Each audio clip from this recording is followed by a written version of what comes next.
میں ہونے والی اس گفتگو کو تمام سننے والوں کی سہولت کے لیے ہم اردو اور ہندی میں ترجمے کے ساتھ پیش کر رہے ہیں۔ ناظرین، اینا نے مائک پر آ کر کہا کہ میرے دو سوالات ہیں جن کے جواب مجھے نہیں ملے۔ پہلا تو یہ کہ ان غیر مسلموں کو کیا ہوتا ہے جن کو کبھی اسلام کی دعوت ہی نہیں ملی، اور دوسرا سوال ہے کہ کیا حضرت عیسیٰ کے معجزات حضرت محمد صلی اللہ علیہ وسلم سے بڑے ہیں؟ Hi, my name is Anna. I want to ask, what happens to non-Muslims who have never been exposed to Islam? And what if a non-Muslim says that the miracles of Jesus are bigger than the ones that Muhammad performed? Doctor Zakir Naik نے کہا کہ مجھے نہیں لگتا کہ کسی کو اسلام کے بارے میں پتہ ہی نہ ہو یا کسی کو اسلام کی دعوت نہ ملی ہو۔ آج سے 50 سال پہلے اگر آپ یہ سوال کرتی تو شاید میں کہتا کہ صحیح کہہ رہی ہیں، مگر آج کل سائنس اور ٹیکنالوجی کا دور ہے اور اس دور میں ممکن نہیں کہ کسی کو اسلام کے بارے میں پتہ نہ ہو۔ میڈیا تو ہر وقت اسلام کے بارے میں بتاتا رہتا ہے، چاہے وہ منفی باتیں ہی ہوتی ہیں۔ اسلام دہشت گردی کا مذہب ہے، اسلام جبر کا دین ہے، اسلام میں عورتوں کو دبایا جاتا ہے، حقوق نہیں دیے جاتے، جو بالکل غلط ہے۔ تو سوال یہ ہو سکتا ہے کہ اسلام کے بارے میں درست معلومات نہ ملی ہوں۔ قرآن پاک میں سورہ حجرات میں لکھا ہے کہ جب کسی چیز کی خبر ملے تو اس کو آگے پھیلانے سے پہلے اس کی صحیح ہونے کی تصدیق کرنی چاہیے۔ اگر کوئی شخص جنگلوں میں رہتا ہے یا کسی ایسی جگہ پر جہاں کوئی جدید سہولتیں نہیں ہیں تو ہو سکتا ہے کہ اس کو اسلام کی خبر نہ ملے۔ اس صورت میں تو پہلے مسلمانوں کی ذمہ داری ہے کہ اسلام کا پیغام لوگوں تک پہنچائیں۔ اللہ قرآن پاک میں فرماتا ہے کہ ان قریب ہم اپنی نشانیاں انہیں دنیا میں دکھائیں گے اور خود ان کے نفس میں، یہاں تک کہ ان پر واضح ہو جائے گا کہ وہی حق ہے۔ اللہ تعالیٰ نے یہ ذمہ بھی لیا ہے کہ وہ ہر ایک کو نشانی دکھائے گا، چاہے وہ مسلمان ملک میں ہو یا غیر مسلمان ملک میں۔ نشانیاں یہاں تک ہوں گی کہ انہیں پتہ چل جائے گا کہ سچ کیا ہے۔ ڈاکٹر صاحب نے ایک سروے سے متعلق بتایا کہ جو 1950 میں ہوا تھا یہ 2 قبائل کا تھا جو 1950 تک جدید دنیا کے ساتھ ہم آہنگ نہیں تھے۔ جب وہاں ریسرچ کی گئی ان کی زندگی گزارنے کا طریقہ کیا ہے تو معلوم ہوا کہ یہ دونوں قبیلے یقین کرتے تھے کہ ایک خدا ہے، وہ اکیلا ہی عبادت کے لائق ہے، وہ رکوع اور سجدے کرتے تھے۔ تو یہ سارا کچھ اسلامی تعلیمات کے مطابق تھا، بس اس کا نام اسلام نہیں تھا۔ حضرت محمد صلی اللہ علیہ وسلم نے فرمایا کہ ہر بچہ دین فطرت پر پیدا ہوتا ہے، وہ مسلمان ہوتا ہے، اور مسلمان ہونے کا مطلب یہ ہے کہ اپنی منشا کو اللہ کی مرضی پر چھوڑ دینا۔ بعد میں جب وہ بڑا ہوتا ہے تو وہ والدین، اساتذہ، رشتہ داروں سے متاثر ہو کر راستے سے بھٹک سکتا ہے۔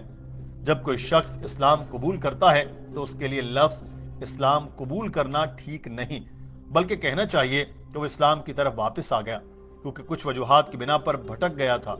ڈاکٹر صاحب نے مثال دیتے ہوئے کہا کہ ہندو، عیسائی اور مسلمان 3 بچوں کو جب وہ پیدا ہوں تو ان کو اکیلے اکیلے بڑا کریں، جہاں بیرونی دنیا کی کوئی رسائی نہ ہو۔ تو جب آپ ان کو دیکھیں گے تو ان کی زندگی گزارنے کا طریقہ اسلام کے مطابق ہی ہوگا۔ صرف دوسروں کی صحبت سے ہی بچے یا بڑے سیدھے راستے سے بھٹک جاتے ہیں، اور یہ سائنسی طور پر بھی ثابت شدہ ہے۔ Every child, if you take 3 children, one born to a Christian, one born to a Jew, one born to a Hindu, isolate these 3 children completely from any external influence. And when they grow up and you try and find out what is their way of life, it will be nothing but Islam. Only after external influence, they start deviating and worshipping wrong things and having wrong ideas. This is scientifically proven. Furthermore, sister, where your second question is concerned, that what if someone doesn't know Islam and thinks that Jesus Christ did miracles?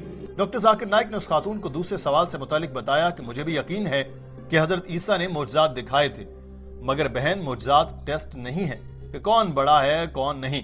Bible میں لکھا ہے کہ Jesus نے کہا کہ بہت سے جھوٹے کرائسٹ اور جھوٹے پیغمبر آئیں گے جو معجزات دکھائیں گے اور دھوکہ دیں گے۔ تو جیسس نے تو خود کہا کہ معجزات یہ دیکھنے کے لیے نہیں کہ کوئی خدا ہے، بلکہ جس بھی پیغمبر نے جو بھی معجزات دکھائے ہیں وہ در حقیقت اللہ تعالیٰ کی اجازت سے ہی دکھائے ہیں۔ اللہ تعالیٰ نہ چاہتا تو کوئی معجزہ نہ ہوتا۔ حضرت موسیٰ نے سمندر میں اپنا عصا پھینکا تھا اور اس کے 2 ٹکڑے ہو گئے تھے، یہ بھی اللہ تعالیٰ نے ہی کیا۔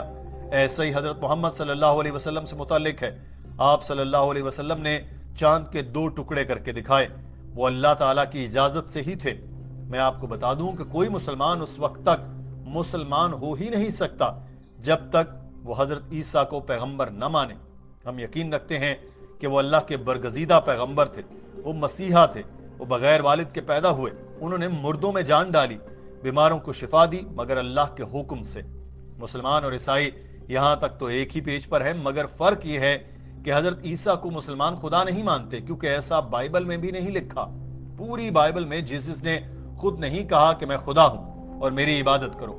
مجھے کوئی ایسی آیت دکھا دیں تو میں عیسائی بن جاؤں گا۔ اس بات پر پورا ہال تالیوں سے گونج اٹھا۔ ناظرین، ڈاکٹر ذاکر نائک نے کہا کہ اگر آپ بائبل کو پڑھیں تو اس میں لکھا ہے کہ میرا باپ مجھ سے بڑا ہے، میں شیطان کو بھگاتا ہوں فادر کے حکم سے، میں جو بھی کرتا ہوں خدا کے حکم سے کرتا ہوں، جو بھی اپنی مرضی کو اللہ پر چھوڑ دیتا ہے وہ مسلمان ہے۔ اور جیسس بھی مسلمان تھے، انہوں نے کبھی نہیں کہا کہ وہ خدا تھے۔ انہوں نے کہا کہ جو الفاظ تم مجھ سے سنتے ہو وہ میرے نہیں، فادر کے ہیں جنہوں نے مجھے بھیجا۔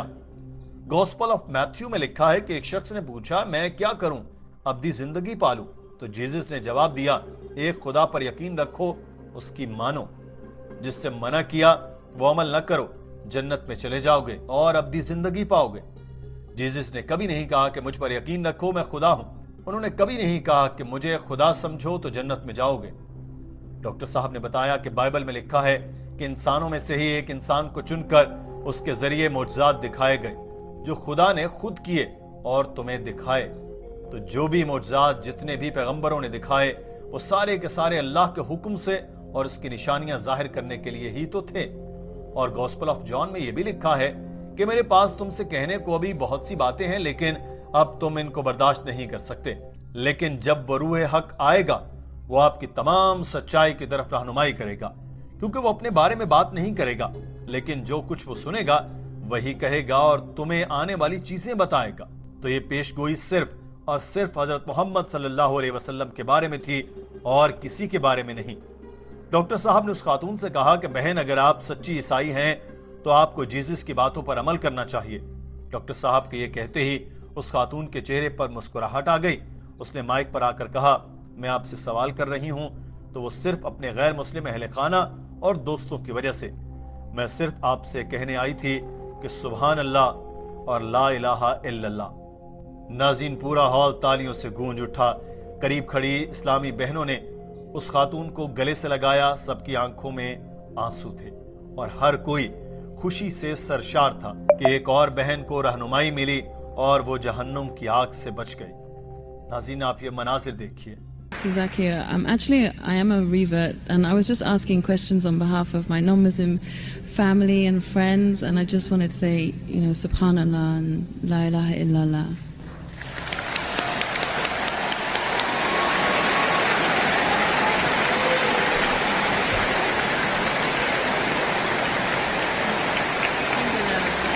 Great. That's why I said you have to say what you have to say.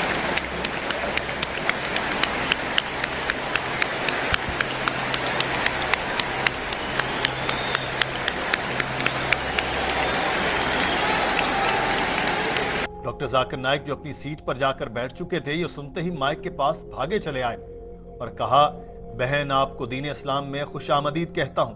اللہ سے دعا ہے کہ آپ کو جنت میں داخل کرے، وہ آپ کو رہنمائی دے، اور اگر آپ کی مزید سوالات ہیں جو آپ اپنے اہل خانہ اور دوستوں کے لیے کرنا چاہیں تو آپ کو اجازت ہے اور آپ کر سکتی ہیں۔ اگر آپ کے جو بھی سوالات ہیں میں ان کے جواب بخوشی دوں گا۔ ہماری دعوت سینٹر بھی آپ کو پوری مدد کرے گی۔ اس خاتون نے اشارے سے بتایا کہ اس کے اور کوئی سوال نہیں۔ ڈاکٹر صاحب اپنی سیٹ پر جا کر بیٹھے، مگر ہال میں تالیوں کی گونج کئی منٹ تک برقرار رہی۔